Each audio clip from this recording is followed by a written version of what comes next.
Bien, continuando con más informaciones y en el contexto del ámbito nacional, seguimos hablando de esta situación de la economía de nuestro país, estos avatares que estamos atados al tema dólar, la escalada que ha tenido en los últimos tiempos, las últimas horas, ¿no? Después de la renuncia del antiguo ministro de Economía Guzmán, la llegada ahora de Batakis y obviamente esta escalada de precios también, pero básicamente el tema de dólar. Y escuchábamos ayer, por ejemplo, a uno de los ejes políticos como es Milei, en el cual hasta propone dolarizar la economía. Y nosotros ante esto, bueno, consultamos a los que saben en la parte económica. Ya lo tenemos en contacto al licenciado en Economía, Silvio Cañas, que siempre nos ayuda, Silvio, a entender estos procesos que estamos viviendo. ¿Qué tal, Silvio? Un gusto recibirte, un placer. ¿Y es factible, esta es la pregunta, es factible dolarizar la economía argentina?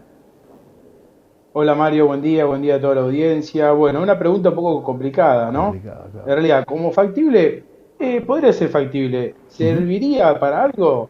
Yo creo que no. Y ahí es donde empezamos a discutir las distintas corrientes de pensamiento económico o como uno más se ve referenciado.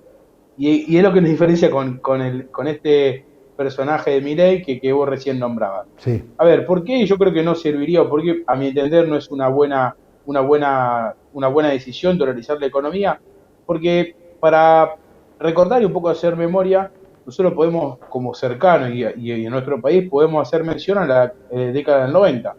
La famosa convertibilidad fue casi una dolarización de la economía, ¿no? Nosotros ancleamos el tipo de cambio a un peso, un dólar, y era una economía bimonetaria. Vos podías comprar, ir al supermercado y pagar con un billete de $100 o con un billete de 100 pesos y podías comprar igual. Y era Claro. aceptado comúnmente porque no había diferencia de cotización y no había diferencia transaccional. ¿Qué pasó con eso? Bueno, ahí automáticamente nuestras industrias se vieron en competencia desleal con el resto del mundo. Obviamente que ese tipo de cambio no beneficiaba y lo que pasó, todo bien conocido, Claro.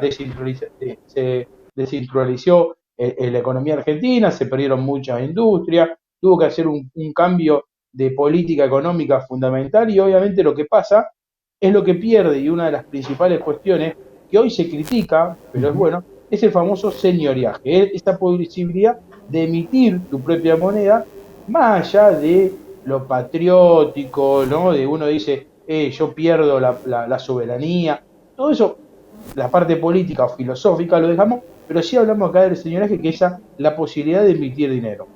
Hoy ese señoraje está siendo mal utilizado y es lo que se llama, ¿no? La emisión monetaria descontrolada, pero ese señoraje es un poder que tiene el Banco Central que es muy importante. Uno cuando dolariza una economía, Sí, sí. digo, hay varios ejemplos de economía dolarizada en el mundo, lo que hace es, se convierte en un papel absorbente de todos los problemas internacionales. Si, a ver, no, la dolarización de economía no significa que vamos a reducir la inflación. De hecho, nuestro piso va a ser un 10% prácticamente, que es la inflación de Estados Unidos. Entonces, ya primero, ¿lograr reducir la inflación a cero? No, tenés un 10% como mínimo de inflación. ¿Vamos a tener un 90%? Sí, pero va acá dolarizando del un 10%. Salís a exponer a las industrias locales a una competencia desleal y desproporcionada con respecto a la industria del resto del mundo, porque vos seguís teniendo costos muy elevados comparado con la industria del resto del mundo. Y así podía anunciar algunas de las Sí, sí. cuestiones más. Digo, ¿es posible? Respondiendo a tu pregunta, sí. ¿Es factible y sería técnicamente Ujú. correcto para Argentina? Yo creo que no, y porque son mayores los problemas y los desmanejos que puede llegar a tener una dolarización económica que los beneficios, ¿no? Silvio, para Doña Rosa, que nos está acompañando, cuando escuchamos y tenemos la información de que el central salió a comprar dólares, ¿esto el central los retira, los retiene? ¿Cuál es el mecanismo? A ver, en el último tiempo no pasó eso, sino todo lo contrario. El Banco Contrario. Central no pudo comprar dólares. Pero esto cómo funciona. Acá hay una persona que vendió al exterior, por ejemplo, el sector agropecuario. Sí. Un chacarero vendió su soja al exterior y por eso, como es una venta al exterior, cobró $100. El Banco Central le dice, esos $100 me los tenés que vender a mí y yo te doy X pesos. ¿Cuánto? Y bueno, le te doy el tipo de cambio oficial, 130 y, en realidad, si vendo $100 le doy 13.000 pesos. ¿Está? Ujú, Entonces bien, le doy los 13.000 pesos al chacarero. Ahí es cuando se dice que el Banco Central compra los dólares. ¿Qué perfecto. hace después con esos $100? Viene, por ejemplo, un importador eh, de tecnología, de computadoras, por dar un ejemplo, le dice al Banco Central, mira, necesito que vos me vendas $100 a 130 pesos cada uno para yo poder pagar la computadora en China que vale $100.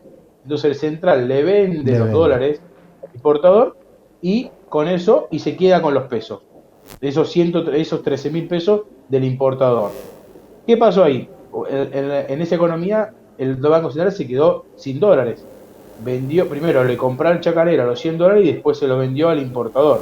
Claro. Lo que estuvo pasando en los primeros 6 meses es que fueron pocos los chacareros que los que le vendieron los dólares al gobierno. Por eso hoy se está armando este proyecto para lograr que el sector agropecuario termine de vender la soja que tiene todavía guardada en silos bolsa y que se la venda al exterior y con eso poder hacerse de los dólares al Banco Central para que el Banco Central se dé vuelta y pague la energía, pague el gas a Bolivia, pague las importaciones de maquinaria que necesita la industria para poder producir, no sé, las autopartes de la industria automotriz para poder terminar de construir los vehículos, la metalmecánica, la industria química para producir, terminar de producir el acero y demás importadores que hoy necesitan de esos dólares para poder hacerse de sus recursos y terminar la producción.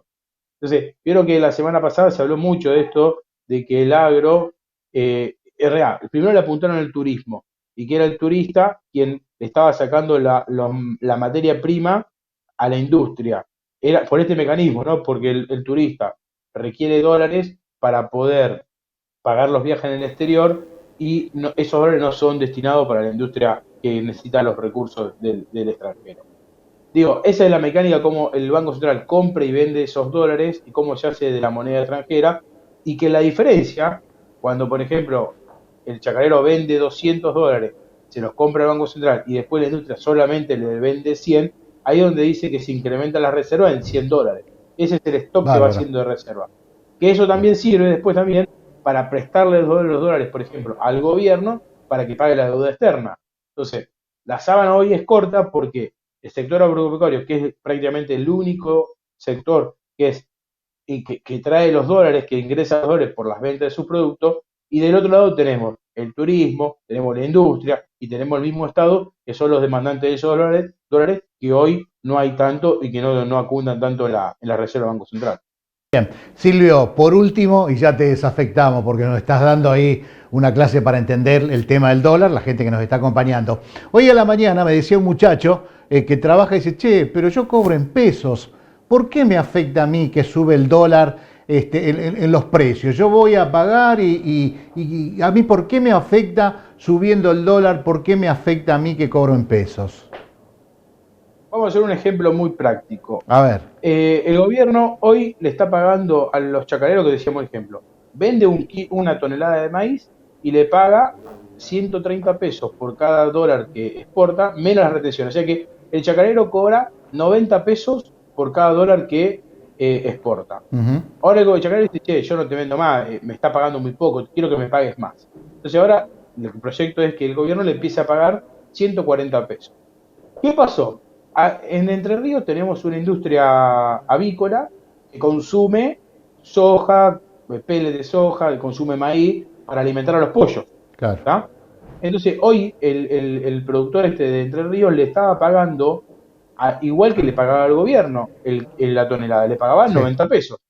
Entonces, ahora cuando el gobierno le paga un poco más a los chacareros, el productor de pollo en Entre Ríos le va a tener que pagar más caro el maíz y la soja al productor de chacarero también. Entonces, ¿qué va a pasar? Se incrementan los costos de la producción del pollo. Automáticamente, al incrementarse los costos de la producción del pollo, aumenta el precio del pollo. Y ahí es donde perfecto. como una variación en el tipo de cambio que vos decías, no me afectaría No a mí afecta. directamente, porque yo no compro ni vendo en el extranjero, pero sí consumo productos que muchas veces tienen insumos que están cotizados a nivel internacional, por más que se hagan acá, a 50 kilómetros de Rosario, se produce ahí, pero siempre mirando los precios internacionales, Claro. eso es lo que genera que a mí me aumenten los costos en pesos y me termina afectando. Mañana, ¿qué pasa? Aumenta el precio del pollo porque aumentaron la cotización del dólar que le van a pagar al agropecuario. Ahí es donde viene el efecto para acá. Bárbaro. Ni hablar de que muchas veces los formadores de precios, también que tienen balances internacionales, tratan de mantener la rentabilidad en dólares, es decir, quieren seguir ganando lo mismo en dólares. Entonces, como el dólar ahora está a 300, ellos tienen que ganar más en pesos para poder seguir comprando los mismos dólares. Y ahí es donde también se vuelven a incrementar los precios cuando el tipo de cambio se empieza a aumentar o lo que se llama la devaluación o la depreciación del tipo de cambio. Silvio, agradecerte como siempre, bien clarito, y gracias por ayudarnos a entender esta situación compleja en la economía. Agradecerte nuevamente.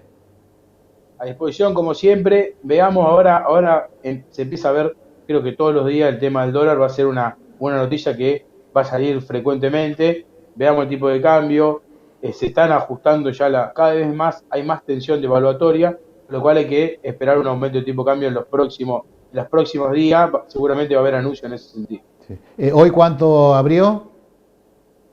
Hoy el oficial se mantiene en 128, 136. Ajá. Y el blue bajó un poquito, 330, 325 es lo que se mantiene ahora según las páginas de internet.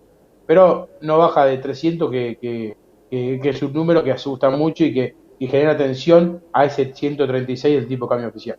Gracias, Silvio. Buen lunes para ustedes.